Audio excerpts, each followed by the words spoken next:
The fluorescent lights in the Cedarbrook Commons community center hummed like a trapped insect. It was a Wednesday night in October of 2021. Folding chairs, styrofoam cups of bad coffee, 22 residents sitting in rows, shuffling papers, waiting for the monthly HOA meeting to start. One of them was Master Sergeant Raymond Earl Doss, United States Marine Corps, retired. He sat in the second row, left side, cane resting against his knee, a manila folder in his lap. He hadn't said a word in 20 minutes. The man at the podium said something into the microphone. Then he laughed. The room went very, very quiet. And Raymond Doss looked up from his folder, slowly, the way a man looks up when he's already decided what comes next, and said, in a voice just above a whisper, "Sir, you're going to want to choose your next words carefully." The man at the podium laughed again. 47 seconds later, 3 black SUVs pulled into the parking lot. Let me tell you about Cedarbrook Commons. It sits about 11 miles east of Greenville, South Carolina, tucked between a line of red maple trees and a man-made pond that catches the sunset just right in the early fall. The kind of neighborhood where people still wave to each other from their driveways, where kids ride bikes until the streetlights come on, where the smell of charcoal and cut grass hangs in the air every Saturday from April to September. It was built in the late 90s, 78 homes, all brick, all tidy, all roughly the same. 2-car garages, big backyards, the occasional American flag hanging from a porch post, stiff in the Carolina breeze. The Homeowners Association had existed for 22 years without incident.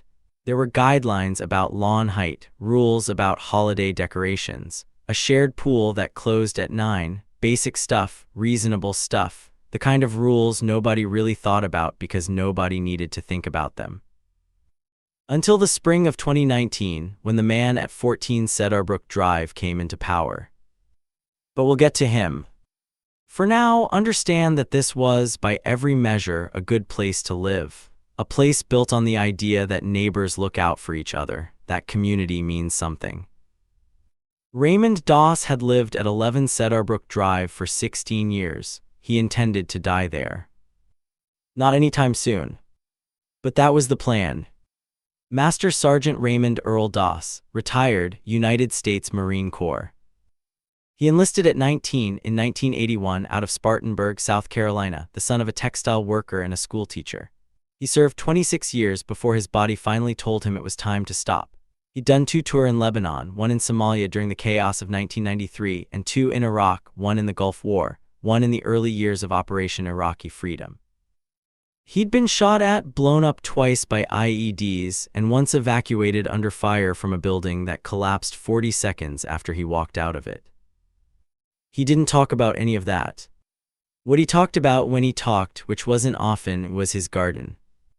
He had an extraordinary garden, half an acre behind the house, meticulously kept. Tomatoes, green bean, sunflowers taller than a man, and roses, a whole section of climbing roses along the south fence, planted by his late wife Dolores, who had passed in 2015 after 31 years of marriage.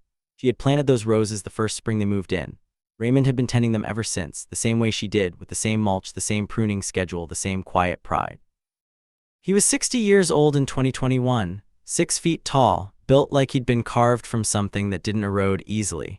He walked with a cane, his left leg had been damaged by shrapnel in Fallujah in 2004 and the knee never healed quite right, but he walked steadily, deliberately, the way Marines tend to move. The kids on the block called him Mr. Ray. He kept a jar of peppermints by his front door. He helped the Nguyen family carry furniture when they moved in. He checked on Mrs. Patricia Albright every Tuesday and Thursday because her son lived in Portland and she was 81 years old and shouldn't be alone that many days in a row. He was not a man who caused problems. He was, however, a man who remembered everything. He kept a journal, had kept one since 1989, every day. He still used the same kind of composition notebook he'd used in the field, black and white marble cover, college ruled. He'd filled hundreds of them over the decades. They sat in a box in his office closet, organized by year, labeled in his precise, small handwriting. That habit would matter. But we'll get to that. In April of 2019, the house at 14 Cedarbrook Drive sold in 11 days. The previous owners, the Kellermans, had been quiet people, retired teachers, bird feeders in the yard. They'd moved to be closer to their grandchildren in Tennessee, and the whole block had had a little going-away cookout for them. That's the kind of neighborhood it was. The new owner moved in on a Thursday. The moving truck was enormous, the big commercial kind you rent when you have more stuff than any one family needs. It arrived at 7 a.m. and parked across 2 driveways. The driver didn't knock on anyone's door to apologize. The crew worked loud, shouting, equipment banging, bass thumping from a Bluetooth speaker hooked to the tailgate. The owner arrived at noon in a pearl-white 2020 Mercedes-Benz GLE 450, windows tinted so dark they were nearly black. He stepped out in pressed khakis and a pink Vineyard Vines shirt, sunglasses he didn't take off, a phone in each hand. His name was Preston Whitfield Hatch III. 44 years old. Third-generation money. His grandfather had made a fortune in commercial real estate. His father had grown it, and Preston had mostly spent it while telling people he was an investment consultant. He'd moved from Charlotte after his second divorce and what his former colleagues described charitably as a professional transition. He had a law degree from Clemson that he'd never used to practice law, but he referenced constantly. He drove the Mercedes and a restored 1972 Porsche 911 that he kept in the garage and took out on weekends to make sure people noticed it. Raymond Doss saw him from his porch that first Thursday. He walked over, extended his hand. "Welcome to the neighborhood," Raymond said. "Raymond Doss, I live across the street." Hatch looked at Raymond's cane, then at Raymond's worn work boots, then up at his face. "Thanks," he said, didn't shake the hand, turned back to his phone. "You on the HOA?" "I go to the meetings," Raymond said. "Good," Hatch said, "then you'll be seeing a lot of me. I plan to run things a little more professionally around here." He walked inside. Raymond stood there for a moment. Then he went home and wrote it down. Within 60 days, Preston Hatch was the HOA president. He'd shown up to the June 2019 meeting with a 12-page proposal, a laser pointer, and the kind of confidence that comes from never having been told no in a room that mattered. He presented plans for new landscaping standards, updated parking enforcement, a revised pool schedule, and a $40 per month dues increase. He was smooth, organized. He had slides. Most of the board was tired. There were 3 open seats. Hatch filled 2 of them with people he'd met at the neighborhood pool, a younger couple, the Drexlers, who seemed flattered by the attention and agreed with everything he said.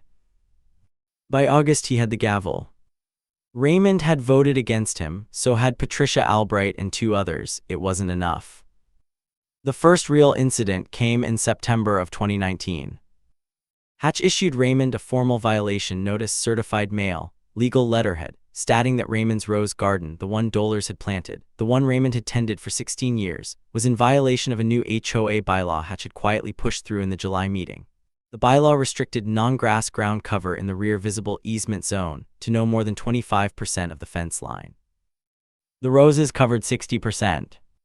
Raymond read the letter twice, set it on the kitchen table, then he put on his jacket and walked across the street.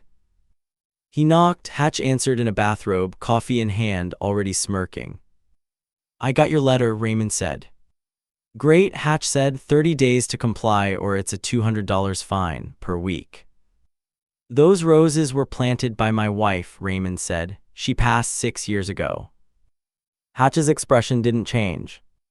"That's not really my concern," he said. "Rules apply to everyone, Sergeant." Or, he glanced at the cane, "Is it Sergeant? You guys all go by your rank after, right? Military thing." "It's Master Sergeant," Raymond said. "Right." Hatch took a sip of coffee. "Listen, Master Sergeant, this isn't your little base anymore. It's a community. Communities have standards. Get the roses down to 25% or write the check." He closed the door. Raymond stood on the porch for a moment. Then he walked home, went to his office, opened a new composition notebook, and wrote the date at the top. He wrote down every word of the conversation. He also, that afternoon, ordered 3 additional outdoor security cameras. He already had 2. Now he had 5, covering every angle of his property, the street in front, and the fence line along the easement zone. Now let me pause here and ask you something. Have you ever tried to be reasonable with someone who has already decided the rules don't apply to them? Someone who looks at your grief, your history, your dignity, and sees nothing but an obstacle. Drop a comment. Tell me what that felt like, because Raymond Doss knew that feeling better than most. The next 22 months were a slow, deliberate campaign of harassment.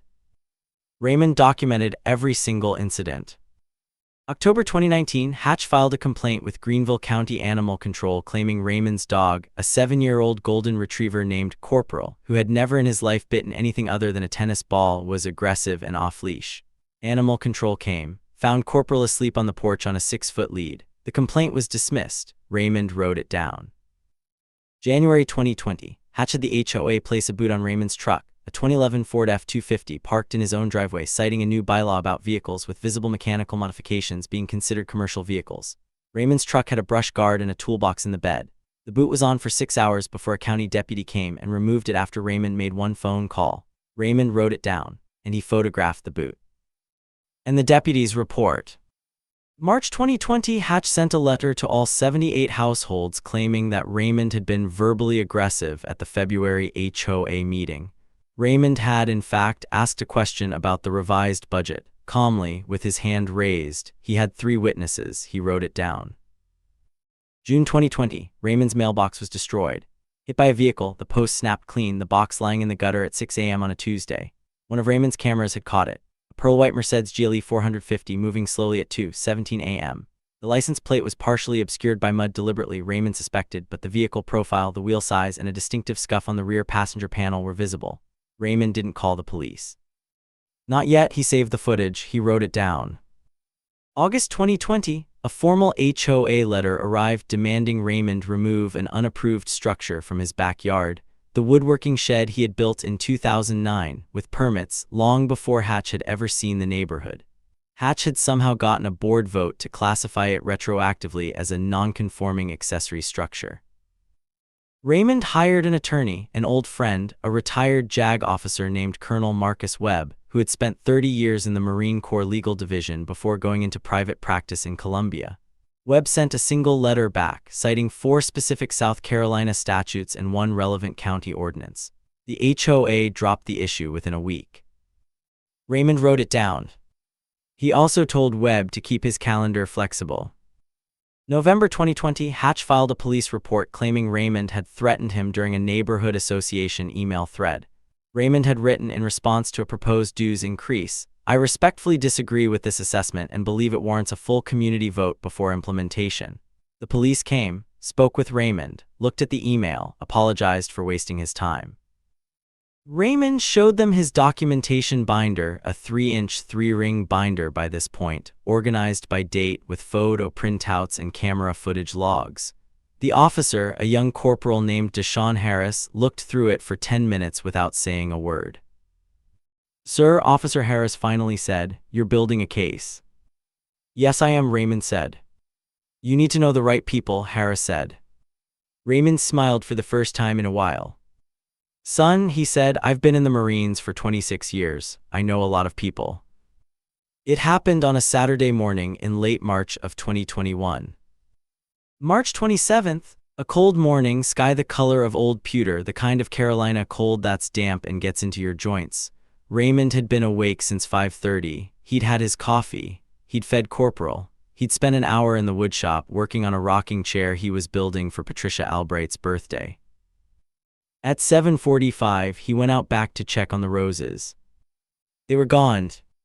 Every single one of them, cut down to the root, the climbing frames ripped out of the ground. The soil churned up and matted down where something, a machine, Raymond realized, a rototiller, had been run along the entire fence line. 16 years of growth, 31 roses, everything Dolores had planted, everything Raymond had tended in her memory. Gone in a single night. He stood there for a long time. The air smelled like torn earth and machine exhaust. He did not shout, he did not cry, though he came close, and that's worth saying. He stood there with his coffee cooling in his hand and his cane in the other, and the place where his wife's roses had been, and he breathed. Then he went inside. He set his coffee on the counter. He sat in his kitchen chair, the same chair he'd sat in for 22 years, worn smooth on the arms. He opened his composition notebook to a fresh page. He wrote the date. He wrote what he'd seen. He wrote the time. Then he picked up the phone and called Colonel Marcus Webb. "Marcus," he said, "it's time. Now let me pause here. If you think Raymond Doss is going to let this go, if you think he's going to file a neighborhood complaint or write a strongly worded email, then you've never met a man like Raymond." Because what Raymond did next had been 22 months in the making. And it was not going to be a strongly worded email. Here's what nobody knew at the time. Here's what Preston Whitfield Hatch III, with his law degree and his Mercedes and his laser pointer, had never thought to find out about the quiet veteran across the street. Raymond Earl Doss had not been an ordinary infantryman. He had spent his last 11 years of active service in the Marine Corps Intelligence Activity, MCIA. He was a senior intelligence analyst. He had held a top-secret SCI clearance. He had been trained, specifically and deliberately, in the art of surveillance, documentation, and building evidentiary chains that would hold up under scrutiny. He had been doing this since 1994. The 3-ring binder on his office shelf wasn't just a record of grievances. It was a case file. Dated entries, chain of custody documentation for every piece of footage, timestamp photographs, notarized statements from 11 neighbors who had each had their own negative encounters with Hatch. Certified copies of every HOA meeting minute showing every vote, every bylaw change, every procedurally improper motion that Hatch had pushed through without proper notice to residents, which under South Carolina HOA Law Title 27, Chapter 30, rendered those bylaws legally unenforceable. And then there was the other thing.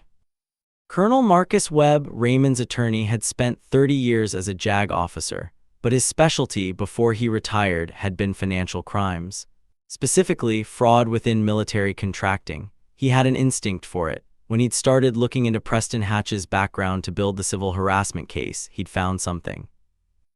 Hatch's investment consulting firm, PHH Capital Partners LLC, had 22 active investors, most of them elderly, most of them connected to the same Charlotte area country club Hatch belonged to. It had been operating for 6 years. The returns it claimed on its quarterly statements were, according to Webb's CPA contact, mathematically impossible given the stated investment strategy. Webb made one phone call to an old friend at the FBI's Columbia field office, a special agent in charge named Veronica Tillman, who had also, as it happened, served in the Marine Corps, Judge Advocate Branch, 1998 to 2007. Agent Tillman had been watching PHH Capital Partners for 14 months. She just hadn't had a reason to move yet. Raymond's documentation, specifically 6 instances where Hatch had used HOA funds to pay for items that appeared on PHH Capital Partners' expense ledger, gave her one. But here's what made it airtight. Back in November of 2019, 14 months before the roses were destroyed, Raymond had noticed something. The fence Hatch had installed along the east side of his property, the one with the cameras Hatch had pointed toward Raymond's garden, it sat 18 inches over the property line. Raymond hadn't said anything. He hadn't filed a complaint. He'd had a licensed surveyor come out quietly, paid him in cash, kept the certified survey in his binder. Hatch's fence was illegally on Raymond's land. That survey had established something else. A 3-inch galvanized conduit that Hatch had run along the fence base, which Raymond had assumed was irrigation, was, in fact, connected to a shed in Hatch's backyard. Inside that shed, according to a building inspection that Agent Tillman had quietly arranged, were 4 commercial-grade servers running software consistent with a pump-and-dump securities operation. Running, in part, on power drawn through an unauthorized connection to a utility junction on Raymond's property. Without Raymond's knowledge. Without Raymond's consent. Which made it theft of utilities, which is a felony in the state of South Carolina. Raymond looked at Marcus Webb across the kitchen table the Thursday before the October HOA meeting. "All of it," Raymond said. "All of it," Webb said. "The fraud case, the HOA violations, the property encroachment, the utility theft, federal and state. Tillman wants to move next week." Raymond thought about it. "There's an HOA meeting Wednesday," he said. Webb raised an eyebrow. Raymond said, "Let him have his meeting first." October 13th, 2021, a Wednesday. The temperature had dropped to 48 degrees by 7 p.m. The community center parking lot was half full, more than usual actually, because word had gotten around that Raymond Doss was planning to speak at the meeting and people were curious. Patricia Albright was there, the new Yens. Officer Deshaun Harris off duty in the back row with a cup of coffee, arms folded. Preston Hatch arrived at 7:15 in his khakis and a navy blazer, a leather portfolio under his arm. He walked to the podium the way he always did, like a man who assumed the room was grateful for his presence. The meeting started, budget items, pool hours, a new sidewalk proposal. Then Hatch called for community concerns. Raymond raised his hand. Hatch hesitated, then nodded. Raymond stood slowly, the cane steadying him, and walked to the front. He set his manila folder on the podium. He spoke quietly. Mr. Hatch, I'd like to submit for the record a certified survey confirming that the fence you installed at 14 Cedarbrook Drive encroaches 18 inches onto my property. He slid a document across the podium. I'd also like to note that this encroachment includes an unauthorized electrical conduit drawing power from a utility junction registered in my name, which constitutes theft of utilities under South Carolina Code Section 58271510. The room was silent. Hatch leaned forward. His face had gone a particular shade of pink. Raymond, he said, first name, deliberately dismissive, sit down. This is an HOA meeting, not a... I'm not finished, Raymond said. He turned to the room. I'd also like to submit documentation of 27 separate HOA bylaw changes, passed in violation of South Carolina HOA Statute Title 27, Chapter 30, rendering each of them unenforceable. These include the bylaw used to issue me a violation notice regarding memorial roses planted by my late wife, and the bylaw used to put a boot on my truck, and the false police report filed in November of 2020. He placed each document on the podium as he named it, one by one. The room was not breathing. Hatch stood up straight. He smiled, the smile of a man who had gotten away with things his whole life and expected to keep getting away with them. That's very cute, Hatch said into the microphone. You know what, let me just say this. I don't know what kind of little soldier fantasy you're living in, but... Raymond said nothing. He simply looked at Hatch. And then the door to the community center opened. 3 people in dark jackets with FBI credentials on lanyards walked in. Behind them, 2 Greenville County Sheriff's deputies. Behind them, a woman in a gray blazer, Agent Veronica Tillman, Special Agent in Charge, FBI Columbia Field Office, who did not look at Preston Hatch so much as she cataloged him. She walked to the front of the room. She showed her credentials. Preston Whitfield Hatch III, she said calmly, the way people say things they've rehearsed. You're under arrest for wire fraud, securities fraud, and theft of utilities. You have the right to remain silent. Hatch stood absolutely still for a moment. I want my lawyer, he said. You have a law degree, Raymond said quietly. You can represent yourself. He picked up his manila folder, walked back to his seat, sat down, rested his cane against his knee. And he did not watch what happened next. He didn't need to. Patricia Albright, who was 81 years old and had survived a great deal, reached over and put her hand on Raymond's arm. Well, she said. Yes, ma'am, Raymond said. The deputies led Preston Hatch through the community center, past 22 residents who had watched the whole thing, past the folding chairs and the styrofoam cups and the fluorescent lights humming like trapped insects. Nobody said a word. Nobody needed to.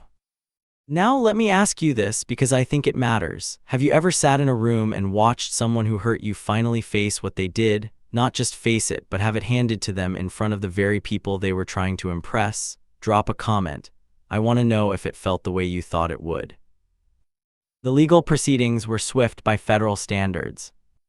Marcus Webb filed a civil suit against PHH Capital Partners on behalf of Raymond Doss for property damage, tortious interference, harassment, and utility theft. In December of 2022, a Greenville County Civil Court awarded Raymond Doss $312,000 in compensatory damages and $215,000 in punitive damages. Legal fees Hatches, because the court ordered them, added another $94,000. Total $621,000. The federal wire fraud and securities fraud indictment listed 22 counts. Hatch's investors, many of them elderly retirees, had lost a combined $4.1 million. In March of 2023, Preston Whitfield Hatch III pled guilty to 11 counts. He was sentenced to 7 years in federal prison. The HOA was restructured. Every bylaw Hatch had pushed through was voided. A new board was elected. Raymond nominated Patricia Albright for president. She won by 19 votes to 0 because the other candidates withdrew in her favor. The moving truck came on a wet Saturday in November of 2021. Hatch's belongings were packed up by a crew who worked quickly and without speaking. The pearl-white Mercedes was gone, seized as part of the fraud investigation's asset forfeiture. The Porsche followed it. A bailiff from the county courthouse served final papers on the door of 14 Cedarbrook Drive at 8 in the morning. By noon, the house was empty. Cedarbrook Commons stood quiet, the kind of quiet that a neighborhood earns back slowly. Nobody came to the curb to watch. Nobody waved. Raymond was in his woodshop. He could hear the truck from where he sat, the rumble of the diesel, the dull mechanical sounds of things being loaded and driven away. He worked on the rocking chair. The smell of cedar shavings was sharp and good. Corporal was asleep on the mat by the door. Raymond thought about dollars. He thought about the first spring, the way she'd dug the holes for the roses herself because she'd said he'd do it wrong. The way she'd looked at him across the fence, dirt on her knees, laughing at something he'd said. The smell of the garden after rain. He sanded a smooth curve in the arm of the chair, blew the dust away. Then he set down the sanding block, and he did something he hadn't done in a while. He went to the kitchen, made 2 cups of coffee, carried one to the front porch. He set Dollar's cup on the porch rail, old habit, the one he'd never stopped. He sat down, drank his coffee. The moving truck pulled out of 14 Cedarbrook Drive and turned south on Cedarbrook Lane and disappeared between the red maple trees. Raymond watched it go. The aftermath 31, 30, 33, 30. What happened after? Raymond used part of the civil judgment to have the illegal fence removed by court order at Hatch's expense. A certified landscaper came out in the spring of 2022 and assessed the damage to the rose beds. There was still viable root structure in 4 places along the fence line. In April of 2022, Raymond planted new roses. Patricia Albright helped. She was 82 years old and had a bad hip, but she insisted on getting on her knees in the dirt and putting in the first one herself. By the summer of 2023, they were climbing again. 14 Cedarbrook Drive sold that spring to a young family, the Garcias. Marcus Garcia was a high school history teacher. His wife Alina was a pediatric nurse. They had 2 daughters, 7 and 9, who quickly became the most frequent visitors at Raymond's front door. They were very interested in the peppermint jar. They were also very interested in Corporal, who was 9 years old by now and had slowed down some, but still managed a tail wag that could clear a coffee table. Marcus Garcia asked Raymond one afternoon in the backyard if he could hear the story about what had happened at that HOA meeting. Raymond said he'd tell it sometime. What he actually did was give Marcus a jar of tomatoes from the garden and invite the family to Sunday dinner. Preston Hatch served 4 years and 8 months of his 7-year sentence at a federal corrections facility in Butner, North Carolina. He was released in 2026 under supervised probation. His investment firm was dissolved. His assets were liquidated. Both of his ex-wives had civil judgments against him that he would spend years paying. His LinkedIn profile, last anyone checked, listed him as exploring new opportunities. Let me tell you something I believe. There is a kind of man, a particular kind, who moves through the world with the quiet certainty that he will never be tested. He has never gone without. He has never had to dig deep. He has never stood in a place where everything was taken from him and had to decide right there in that moment what he was made of. Preston Hatch was that kind of man. Raymond Doss was not. Raymond had stood on blood-soaked ground in Mogadishu and helped carry men out. He had buried his wife on a Tuesday in October and been back in the garden by Friday because the roses needed tending and Dollars would have wanted him to. He had taken 22 months of harassment, of cruelty, of legal bullying, and he had documented every single incident with the patience of a man who knows that the truth, handled carefully, is the most powerful thing in the world. He didn't need to shout, he didn't need to threaten, he didn't need to be angry. He just needed to be right. And he needed to wait.